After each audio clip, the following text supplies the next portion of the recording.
નમસ્કાર વિદ્યાર્થી મિત્રો, બધા મજામાં હશો। બાળ મિત્રો, ગણિત ગમ્મત પ્રકરણ 4માં આપણે તાસ 9 શરૂ કરવા જઈ રહ્યા છીએ। તો દરેક પોતાનું ગણિત ગમ્મતનું પાઠ્યપુસ્તક સાથે પેન અને નોટ લઈ અને બેસી જાઓ। તમારા ગણિત ગમ્મતના પાના નંબર 63 ઉપર હલવાના ભાગ કરવાની એક પ્રવૃત્તિ આપી છે અને એ આપણે સમજવાની છે। રમેશે તેના બાળકો અમુ અને અનુ માટે હલવાનો એક ટુકડો ખરીદ્યો। તમે અહીંયા જોઈ શકો છો કે રમેશ છે પોતાની બંને દીકરીઓ અમુ અને અનુ માટે હલવાનો એક ટુકડો ખરીદે છે। તેણે તે બંને માટે તેને 2 સરખા ભાગમાં વહેંચ્યો। દરેકને હલવાનો કેટલામો ભાગ મળશે? વિચારો જોઈ કે આ એક હલવાનો ભાગ છે, એને 2 સરખા ભાગમાં વહેંચ્યો તો દરેકને કેટલામો ભાગ મળે? હલવાના 2 ભાગમાંનો 1 ભાગ। તો અહીંયા તમારે જવાબમાં શું લખવાનું છે? 2 ભાગમાંનો 1 ભાગ મળશે। પણ આ ટુકડો ખૂબ જ મોટો છે, અમે તેને ખાઈ શકીશું નહીં, તેઓએ કહ્યું। તેથી તેણે આ ટુકડાને ફરીથી 2 સરખા ભાગમાં વહેંચ્યા। આ ટુકડો હજી પણ મોટા, જે આ 2 ભાગ કર્યા એ હજી મોટા લાગતા હતા, એટલે ફરી પાછા 2 ભાગ કર્યા। તો હવે અમુને કેટલા ટુકડા મળશે? તો આ અમુનો ભાગ છે માનો કે, અને આ અનુના 2 ટુકડા છે, તો અમુને કેટલા મળશે? 4 ભાગ છે એમાં 2 ટુકડા, એટલે 2 ટુકડા મળશે અમુને, બરાબર। અને હલવાના તે કેટલામો ભાગ થાય? તો હલવાના કુલ કેટલા ભાગ છે? 4 ભાગ। તો હલવાનો 4 ભાગમાંનો 2 ભાગ થશે ને, આ 2 ભાગ છે એ અમુને મળશે ને આ 2 ભાગ છે અનુને મળશે। તો અહીંયા આપણને કીધું છે કે અમુને કેટલા ટુકડા મળશે? તો કે 2 ટુકડા મળશે।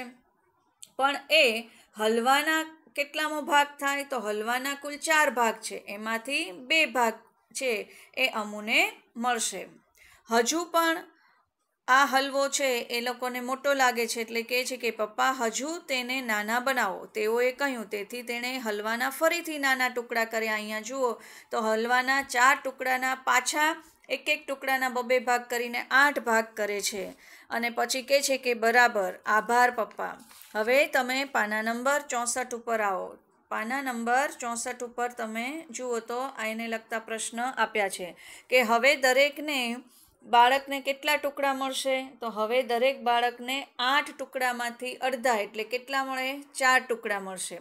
દરેક ટુકડો છે એ હલવાનો કેટલામો ભાગ થશે? તો એ હલવાનો 8 ભાગનો ચોથો ભાગ થશે, બરાબર ને। 8 ભાગમાંથી દરેકને 4 ભાગ મળે છે, એટલે એ 8 ભાગનો 4 ભાગ થશે। જો રમેશે હલવાના 6 સરખા ભાગ કર્યા હોત તો દરેકને કેટલા ટુકડા મળ્યા હોત? હવે અહીંયા તમે વિચારો તો આ હલવો છે એના માનો કે 6 ભાગ કર્યા હોય, આ 6 ભાગ છે તો દરેકને કેટલા મળે?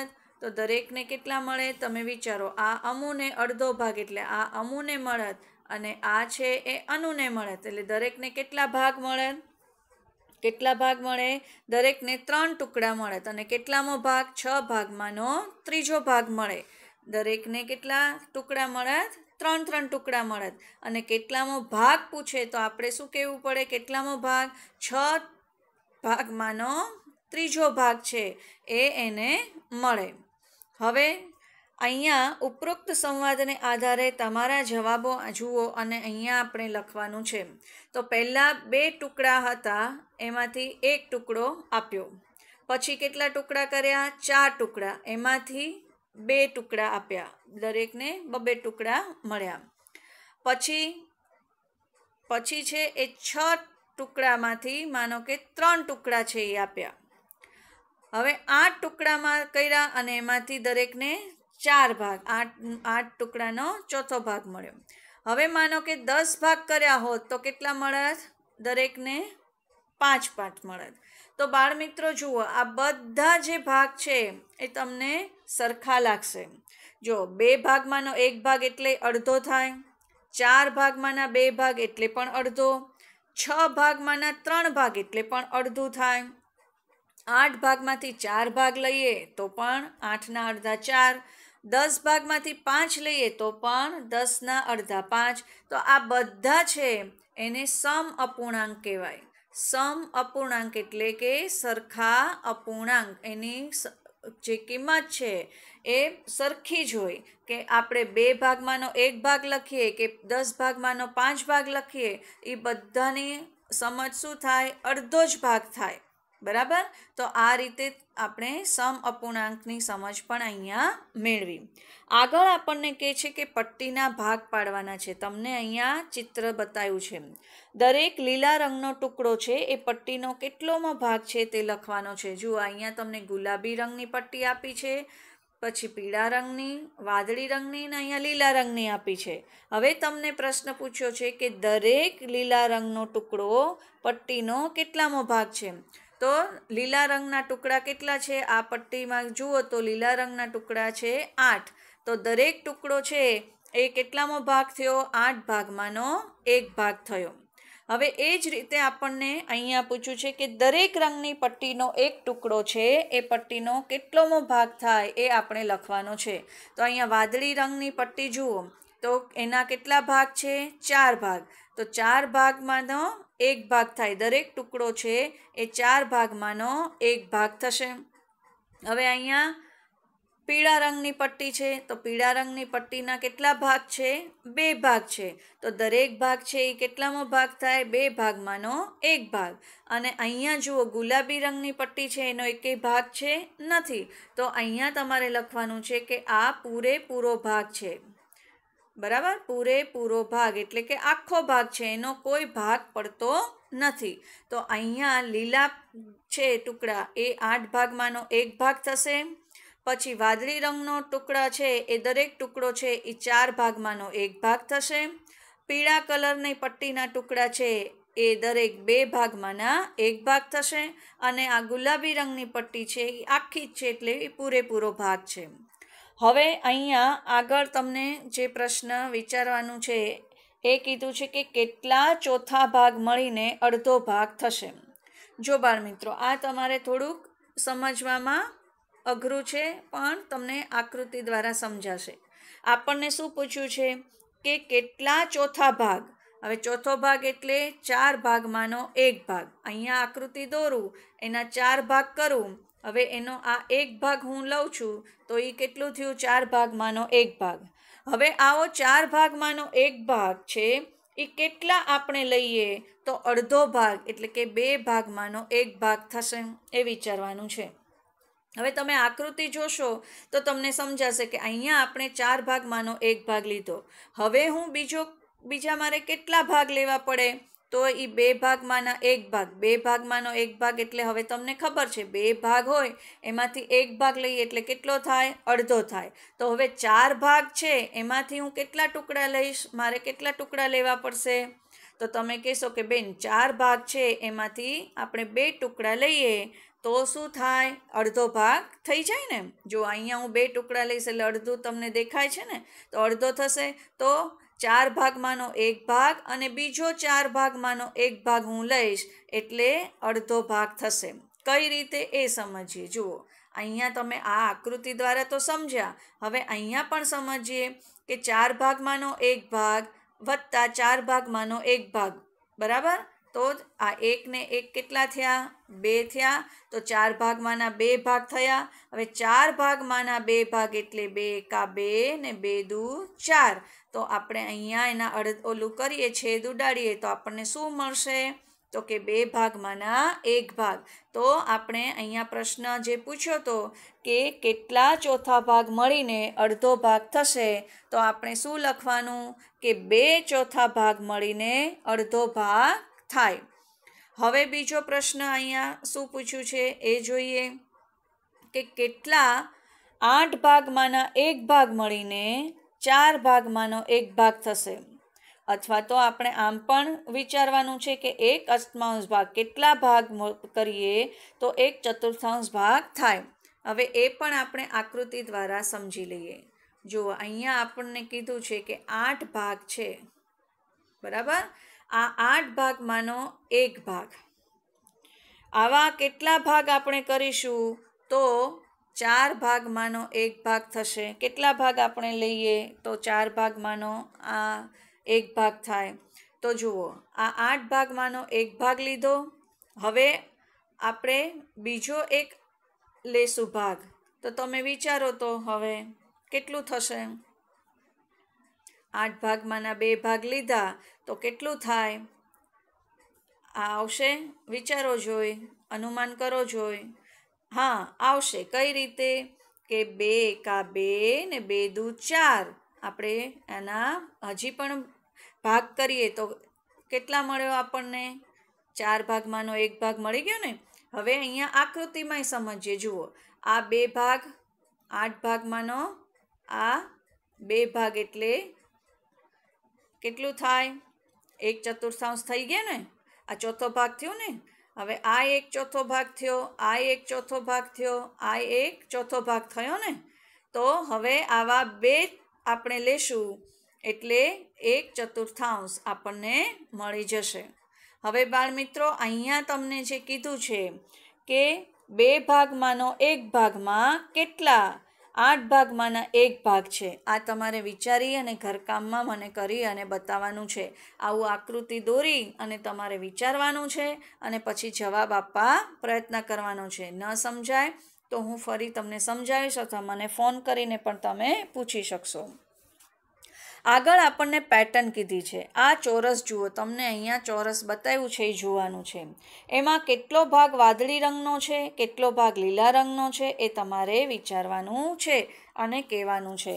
તમે પહેલાં તમારી આકૃતિ છે એ બરાબર જુઓ. તમે બધાએ આકૃતિ બરાબર જોઈ? બરાબર. હવે એના જવાબ આપણે આપવાનો છે. તો કઈ રીતે આપીશું? પહેલાં આ આકૃતિ છે એને આપણે પૂર્ણ કરીએ, એટલે કે પૂરે ભાગ પાડીએ આપણે. હવે જુઓ, આ આકૃતિમાં આપણને કેટલામો ભાગ છે એ વાદળી રંગનો છે એ શોધવાનું કીધો છે. તો અહીંયા જે ભાગ પડે છે એ ભાગ પહેલાં આપણે આકૃતિના પૂર્ણ કરીશું. આ રીતે થયું. હવે જુઓ, તમે આ રીતે ભાગ પાડતા જશો એટલે તમને ખબર પડશે કે આકૃતિના કેટલા ભાગ પડશે. બરાબર? આ રીતે તમે માપ લઈ અને કરશો તો તમને ખબર પડી જશે કે ભાઈ આ આકૃતિના કેટલા ભાગ પડે છે. હવે જુઓ, આ આકૃતિના કુલ ભાગ કેટલા છે આપણે જોઈએ. 1 2 3 4 5 6 7 8 9 10 11 12 13 14 15 અને 16. તો આકૃતિના કુલ કેટલા ભાગ છે? આ ચોરસના કુલ કેટલા ભાગ પડે છે? 16 ભાગ. તો એમાં વાદળી રંગના છે એ કેટલા ભાગ છે? તમે જુઓ, 1 અને 2. તો 16 ભાગમાંના 2 ભાગ છે એ વાદળી રંગના છે. બરાબર ને? અને પછી શું પૂછ્યું છે કે કેટલામો ભાગ લીલા રંગનો છે? હવે લીલા રંગનો ભાગ છે એ કેટલામો થાય છે? લીલા રંગનો ભાગ જુઓ જોઈ તો કુલ 16 ભાગ છે. એમાંથી લીલા રંગનો ભાગ કેટલા છે? 1 ભાગમાં.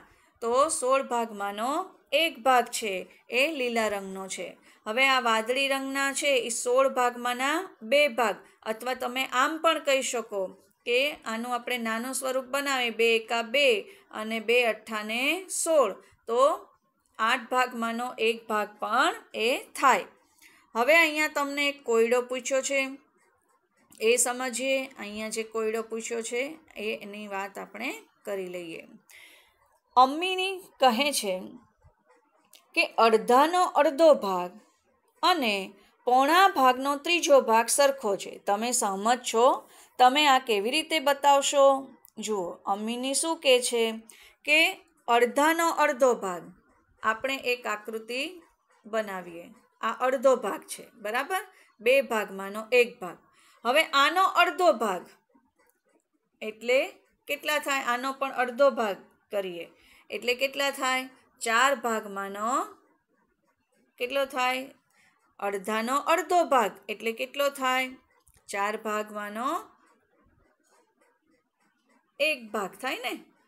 આ અડધાનો આ આકૃતિમાં આપણે પહેલાં 2 ભાગ કર્યા એટલે અડધો ભાગ થયો. બરાબર? આ અડધો ભાગ થયો. અડધાનો અડધો ભાગ એટલે 4 ભાગમાંનો 1 ભાગ. બરાબર? થાય કે ન થાય? વિચારો જોઈ. કેવી રીતે? આ આપણે અડધો ભાગ કર્યો. બરાબર? આ અડધો ભાગ અને એનો અડધો ભાગ આપણે કર્યો એટલે 1 2 3 4 ભાગમાંનો 1 ભાગ થયો. આ રીતે પણ થાય આ આકૃતિ દ્વારા સમજ મેળવી. હવે આ રીતે પણ આપણે કરી જોઈએ કે અડધાનો અડધો ભાગ આપણને કીધો છે. અડધાનો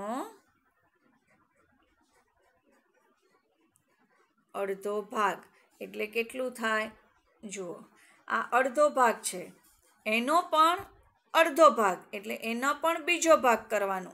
એટલે આ કઈ રીતે થાય એ સમજીએ કે 1 એના છેદમાં આ બંનેનો ગુણાકાર થાય, 2 ગુણ્યા 2 એટલે 1 છેદમાં આવશે 4 એટલે 4 ભાગમાંનો 1 ભાગ થઈ ગયો. તો આપણને એક વસ્તુ મળી કે ભાઈ અડધાનો અડધો ભાગ એટલે કેટલો થયો? અડધાનો અડધો ભાગ એટલે 4 ભાગમાંનો 1 ભાગ થયો. બીજું પૂછ્યું છે કે પોણા ભાગનો ત્રીજો ભાગ એ સરખો છે. આ અને પોણો ભાગ એટલે કેટલો થાય એ જોઈએ. હવે આ એક આકૃતિ છે. પોણો ભાગ એટલે કેટલો થાય તમને ખબર છે કે 4 ભાગમાંના જ્યારે આપણે 3 ભાગ લઈએ ત્યારે એ પોણો ભાગ કહેવાય.